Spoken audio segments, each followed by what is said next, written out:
అందరికీ నమస్కారం. Welcome to మన భక్తి ఛానల్. తెలంగాణలో రాముడు అనగానే మనకు ముందు గుర్తొచ్చే దేవాలయం భద్రాచలం. శ్రీ సీతారాముల స్వామివారి దేవస్థానం తెలంగాణలోని ఖమ్మం జిల్లా భద్రాచలంలో ఉంది. ఇది తెలంగాణ రాష్ట్రంలోని రామ ఆలయాల్లోకెల్లా అతి పెద్దది. హిందువులు ఆరాధ్య దైవంగా భావించే శ్రీరాముని ఆలయం ఇదే. ఈ దేవాలయ ప్రాంగణంలో శ్రీ సీతారాముల కళ్యాణం అత్యంత వైభవంగా జరుగుతూ ఉంటుంది.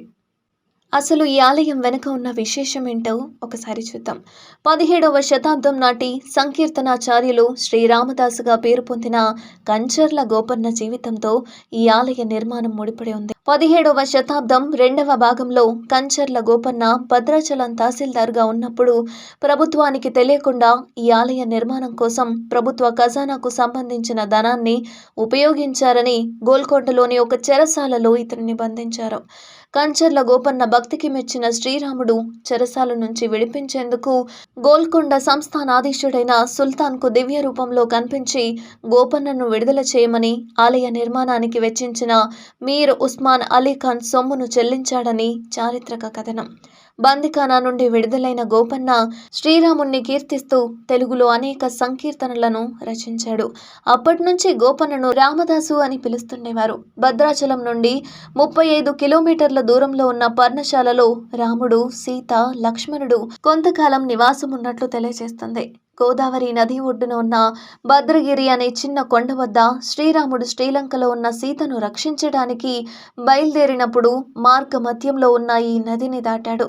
మేరు పర్వతం మేనకల కుమారుడే భద్రుడు. ఈ భద్రుని కోరిక మేరకు భద్రగిరిపై వెలసిన శ్రీరాముడు భద్రాద్రి రాముడయ్యాడు. ముస్లిం మతంలో పుట్టిన కబీర్ దాస్కు ఈ ఆలయంతో దగ్గర సంబంధం ఉంటుంది. కబీర్ దాస్ ఒకసారి ఆలయంలోకి ప్రవేశిస్తున్నప్పుడు అతన్ని నిరాకరించడంతో ఆలయంలోని దివ్య చిత్రాలు అదృశ్యమయ్యాయని, మళ్ళీ అతనిని ఆలయంలోకి ప్రవేశించినందుకు అనుమతి ఇవ్వడంతో దివ్య చిత్రాలు పునర్దర్శనమయ్యాయని చెబుతూ ఉంటారు. ప్రపంచవ్యాప్తంగా ప్రసిద్ధి పొందిన ఈ దేవాలయం ప్రపంచ నలుమూలల నుండి వేలాది భక్తులకు విశేషంగా ఆకర్షిస్తుంది. సాధారణంగా శ్రీరాముని దేవాలయాల్లో ఉండే శ్రీరాముని విగ్రహం 2 చేతులతో మానవుని రూపం పోలి ఉంటుంది. కానీ భద్రాచలం దేవాలయంలో ఉండే శ్రీరాముని విగ్రహం 4 చేతులతో శ్రీరామునిలా కుడి చేతిలో బాణంని, ఎడం చేతిలో విల్లును ధరించి, అలాగే విష్ణువు మాదిరిగా కుడి చేతిలో శంకువును, ఎడమ చేతిలో చక్రంను ధరించి ఉంటుంది. భద్రుని కోరిక మేరకు వైకుంఠం నుంచి విచ్చేసిన విష్ణుమూర్తి 4 భుజములతో దర్శనమివ్వటం వల్ల వైకుంఠ రామునిగా పిలువబడుతున్నాడు.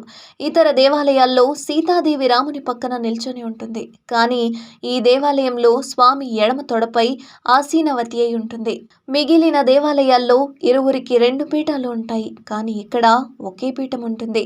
అన్ని దేవాలయాల్లో లక్ష్మణుడు రాముడికి కుడివైపున ఉంటాడు. కానీ ఇక్కడ మాత్రం ఎడమ వైపున ఉంటాడు.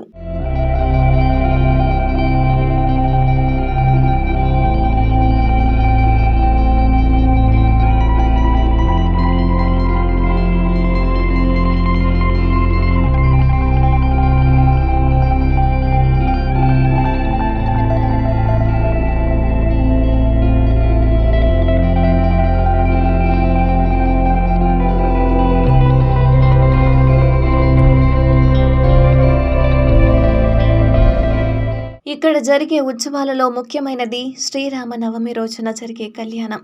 ఇది దేశవ్యాప్తంగా అత్యంత ప్రసిద్ధి చెందిన ఉత్సవం. ఈ కళ్యాణానికి అనేక లక్షల భక్తులు హాజరవుతూ ఉంటారు. రాష్ట్ర ప్రభుత్వం తరపున ముత్యాల తలంబ్రాలు, పట్టుబట్టలు ఈ దేవాలయానికి ప్రతి సంవత్సరం పంపడం జరుగుతుంది. అదేవిధంగా వైకుంఠం నుంచి విష్ణుమూర్తి నేరుగా వచ్చి భద్రునికి దర్శనమివ్వటం వల్ల వైకుంఠ ఏకాదశి పర్వదినం ఉత్తర ద్వార దర్శనం ఈ క్షేత్రంలో చాలా ప్రసిద్ధి చెందింది.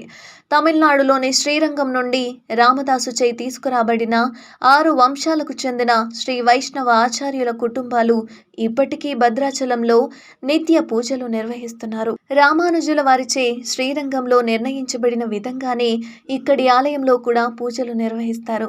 అదేవిధంగా భద్రాచలం నుండి 35 కిలోమీటర్ల దూరంలో పర్ణశాల ఉంది.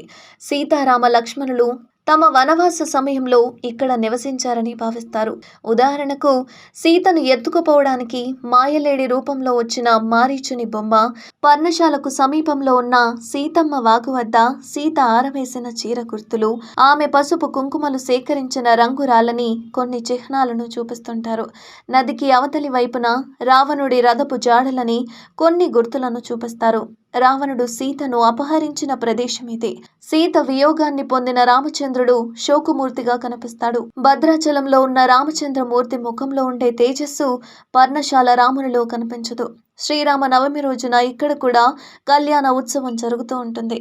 రామాలయానికి దక్షిణాన ఉన్న రంగనాయకుల గుట్టపై రామదాసు ధ్యాన మందిరం ఉంటుంది. శిల్ప శోభయానమైన గోపురాలు నిర్మించారు. దీనిలో 6 అడుగులు పచ్చరాయి రామదాసు విగ్రహం ప్రతిష్ఠించారు. తరతరాల వారికి తెలియజేసే అపురూప నిర్మాణం ఇది. ప్రధాన ఆలయాన్ని పూర్తిగా నల్లరాతితో సౌందర్య శిల్పాలతో నిర్మించారు. ఈ రాతిని సమీపంలోని తాటి ఆకుల గుడంలో సేకరించారు. మహామండపాన్ని అష్టలక్ష్ములు, దశావతారాలు, ఆల్వారుల శిల్పాలతో అలంకరించారు. 32 టన్నుల ఏకశిలతో ఆలయ విమానం ఏర్పాటు చేశారు. ఈ విమానం 3 అంతస్తులు కలిగి ఉంటుంది. అదేవిధంగా 3 అంతస్తులు కలిగి అన్ని దేవతామూర్తుల శిల్పాలతో శోభయానమైంది. ఎక్కడ ఉన్నా సరే రాముడు అందరివాడు అని అంటూ ఉంటాం. అలాంటి రాముడి దేవాలయాన్ని దర్శించుకుంటే సకల సౌభాగ్యాలు అందుతాయని అందరూ భావిస్తారు.